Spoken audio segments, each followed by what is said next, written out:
घरात पालक आहे, मग आजची भाजी ठरली.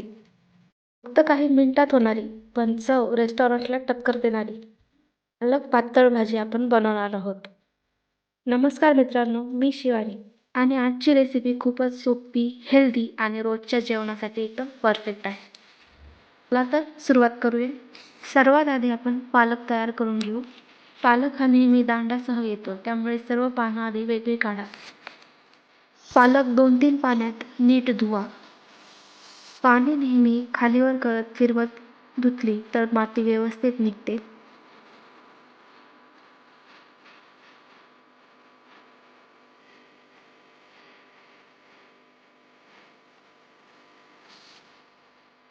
तर पानं एका स्वच्छ कापडावर पसरवून ठेवा, जेणेकरून त्यातलं पाणी निघून जाईल. भाजीतील पाणी कमी व्हावं यासाठी पालक कोरडा असणं खूप महत्त्वाचं आहे.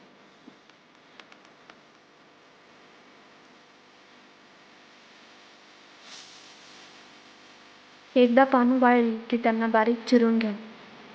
चिरताना देठ जाड असतील तर त्यांना थोडं छोटं करून कापा.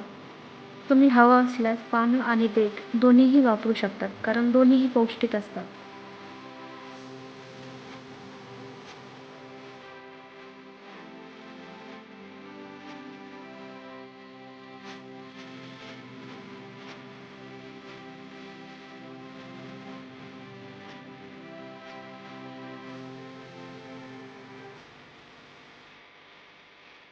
आता इथे आपण 7-8 पाकळ्या लसूण खलबत्त्यात ठेचून घेणार आहोत.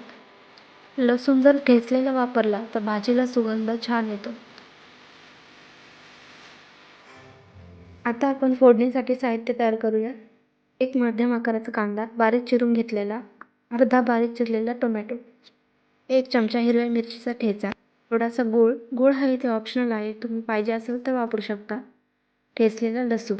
हो, हिरवी मिरची हा भाजीचा तिखटपणा वाढवते, परंतु जर तुम्ही मुलांसाठी करत असाल तर तुमच्या गरजेनुसार तुम्ही मिरची त्यात घालू शकता. चवीनुसार मीठ, अर्धा चमचा हळद आणि अर्धा चमचा लाल तिखट.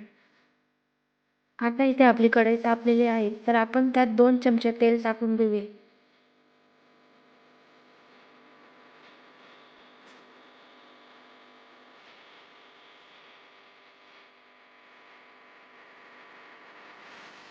तेल गरम झालं की लगेच मोहरी घाला.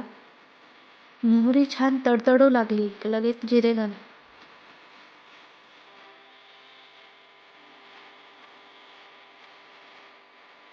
आता कांदा घाला. कांदा छान परतला की भाजीचा बेस तयार होतो. कांदा पारदर्शक आणि हलका तपकिरी होईपर्यंत परता. त्यामुळे पालकाची भाजी गोडसर आणि चवदार लागते.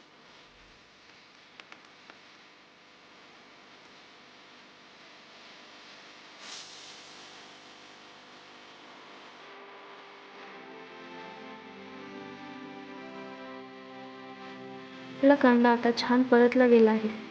आता ठेचलेला लसूण घाला आणि हलका सोनेरी रंग येईपर्यंत परता.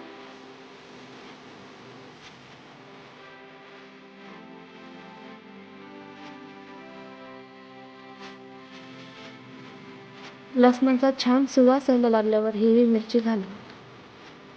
इथे एक गोष्ट नेहमी लक्षात ठेवा की आपले साहित्य जेवढे जास्त परतले जाईल, तेवढेच आपली भाजीची चवही वाढेल. इथे तुम्ही बघू शकता तिथे छान तेल सुटलं आहे. आता टोमॅटो घालूया. टोमॅटो छान मऊ होईपर्यंत शिजवा. टोमॅटोमुळे भाजीला नैसर्गिक घट्टपणा आणि छान आंबटपणा मिळतो.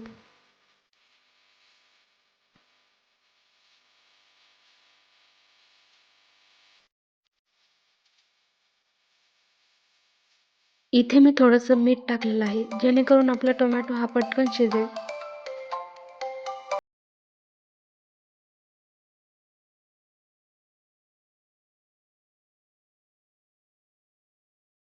तुम्ही इथे बघू शकता की आता आपला टोमॅटो हा मस्त मऊ झालेला आहे. तर आपण सर्व प्रकारचे मसाले आता यात टाकून घेऊया. हे मसाले नीट भाजले की भाजीचा रंग आणि चव अधिकच खुलून येते. तुम्हाला तिखट कमी जास्त करायचं असेल तर इथेच तुम्ही बदल करू शकता. भाजी मसाले नीट शोषण्यासाठी ही स्टेप अधिकच महत्त्वाची आहे. 1 मिनिट मसाले नीट परतून घ्या.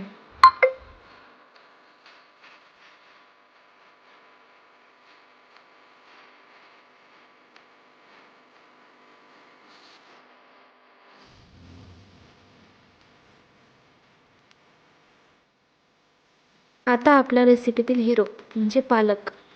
पालक दिसताना खूप मोठा दिसतो, पण शिजल्यावर अगदी निम्मा होतो. त्यामुळे काळजी करू नका. चिरलेला पालक फोडणीमध्ये घाला आणि चांगलं हलवा. पालकावर मसाले लागले की पालकाची चव अधिकच वाढते. पालक 2 ते 3 मिनिटं परता. या वेळेत पालकाचं पाणी सुटायला सुरुवात होते. तुम्ही इथे बघू शकता, पालकाला अगदी छान पाणी सुटलं आहे.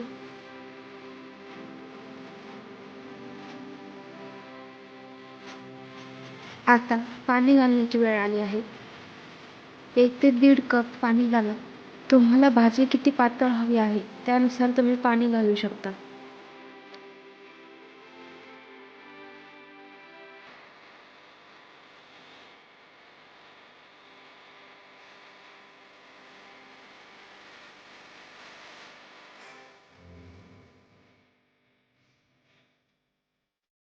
इथे एक खास टिप. भाजीत थोडासा गूळ घातला तर पालकाचा नैसर्गिक कडवटपणा दूर होतो आणि चव अप्रतिम येते. गूळ हा अगदी चिमूटभर सुद्धा पुरेसा आहे.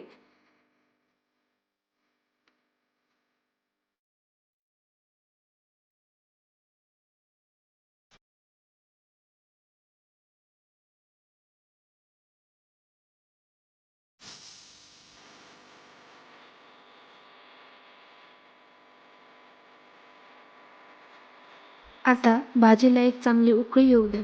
भाजी 5 ते 7 मिनिटं अगदी मंद आचेवर शिजू द्या. पालक शिजायला जास्त वेळ लागत नाही, त्यामुळे फक्त उकळू द्या. या वेळेत भाजीचा रंग, सुगंध आणि कन्सिस्टन्सी छान होते. तुम्हाला भाजी अजून पातळ हवी असेल तर थोडं पाणी वाढवू शकता आणि जाडसर हवी असेल तर 2 ते 3 मिनिटं झाकण न लावता चांगलं उकळू द्या. ह्या स्टेजला चव घेऊन तुम्ही मीठ किंवा तिखट हे ॲडजस्ट करू शकता. आता बघा, आपली पालक पातळ भाजी अगदी तयार झाली आहे. सुगंध तर कमाल आहे. ही भाजी गरम भात, फुलके, पोळी किंवा भाकरी कशासोबतही अप्रतिम लागते. पालक पौष्टिक असल्यामुळे ही भाजी रोजच्या जेवणात अगदी जरूर करा. व्हिडिओ आवडला असेल तर लाईक करा आणि कमेंटमध्ये नक्की सांगा की पुढची रेसिपी कोणती पाहायला आवडेल. आणि माझं घरगुती स्वाद हे चॅनल सबस्क्राईब करायला विसरू नका. धन्यवाद.